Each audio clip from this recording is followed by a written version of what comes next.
Behnam Taleblu joins me from Washington. He is a senior fellow at the Foundation for Defense of Democracies. Thanks so much for coming in. Great to be with you. Thanks for having me.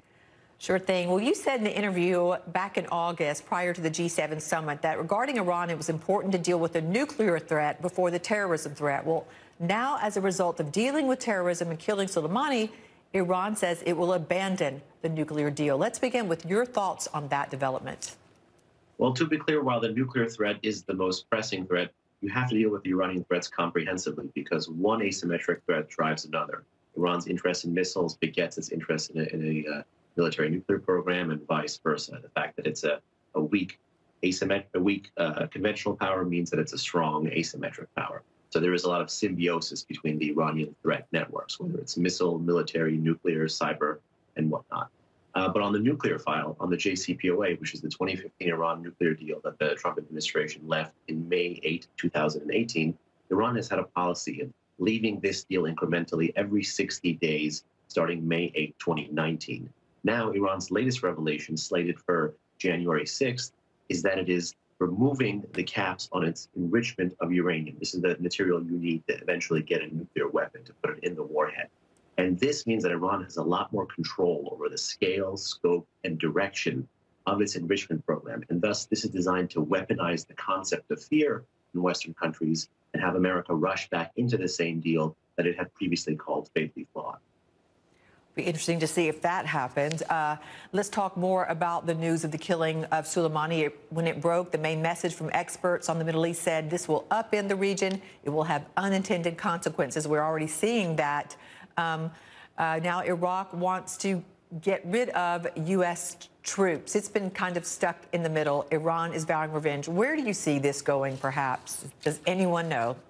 Well, the most important thing to remember is that Qasem Soleimani has been one of the most important drivers of instability in the Middle East, but particularly in the heartland of the Middle East, Iraq and Syria, where the U.S. is currently there under the auspices of the counter-ISIS campaign. Qasem Soleimani is actually one of the reasons why Israel and Saudi Arabia, previously two adversaries, are inching closer towards each other to offset the growing regional rising threat from the Islamic Republic of Iran. So no doubt Iran is going to look to try to escalate, try to retaliate. But interestingly, a member of Iran's parliament the other day said that they're looking for revenge, not war. So the Islamic Republic, once again, understands its own conventional military weaknesses. The question is, how are they going to escalate against America? And in this case, the year 2019 is instructive. All the areas that Iran inflamed then are likely once again going to be inflamed in 2020. Well, the president is threatening to impose sanctions on Iraq if U.S. troops are expelled. Iraq has been caught in the middle of this. What would the loss of American troops mean to that country?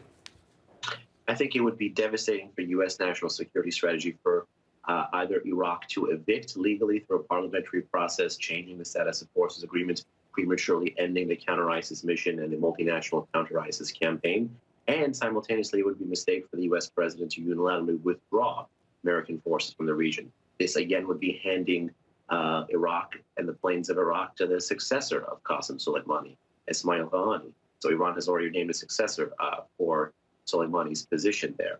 So Iraq is going to be pivotal to the regional pushback on Iran, and that as the U.S. steps up pressure on the Islamic Republic, Iraq feels like it's between a rock and a hard place, to literally borrow a phrase. Iraq has balanced and bandwagon with and against America, but talk of sanctions right now against Iraq are premature. The reason is that the Iraqi parliament, especially the pro-Iran bloc in the Iraqi parliament, has used almost every opportunity in 2019 to try to evict America, and they failed. And the most recent resolution that people are citing is a non-binding one. So it's an expression of distaste with the American move to take out Soleimani, but American troops still are there. America needs to make sure Iraq is on its side as it pushes back against Iran. Right. People in the streets are saying, we want the U.S. out, we want Iran out. They've been in the streets protesting the government.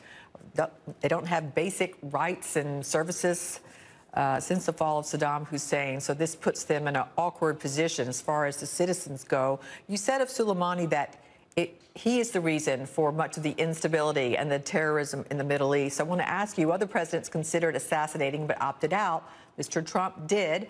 And Secretary of State Mike Pompeo said this weekend the world is safer because of this action. Do you think it is? Just one quick note on the regional protests against Iran.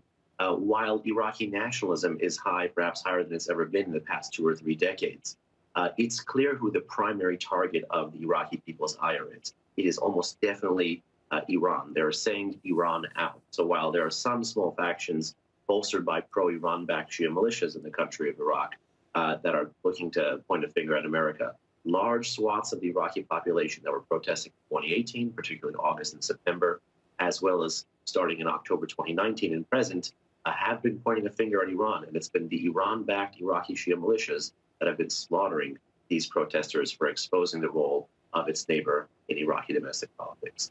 As to the Secretary's comments, I do agree that the Middle East is going to be safer without Qasem Soleimani, but this does not permit America to say that victory is accomplished, mission accomplished, to borrow a phrase, and leave the region.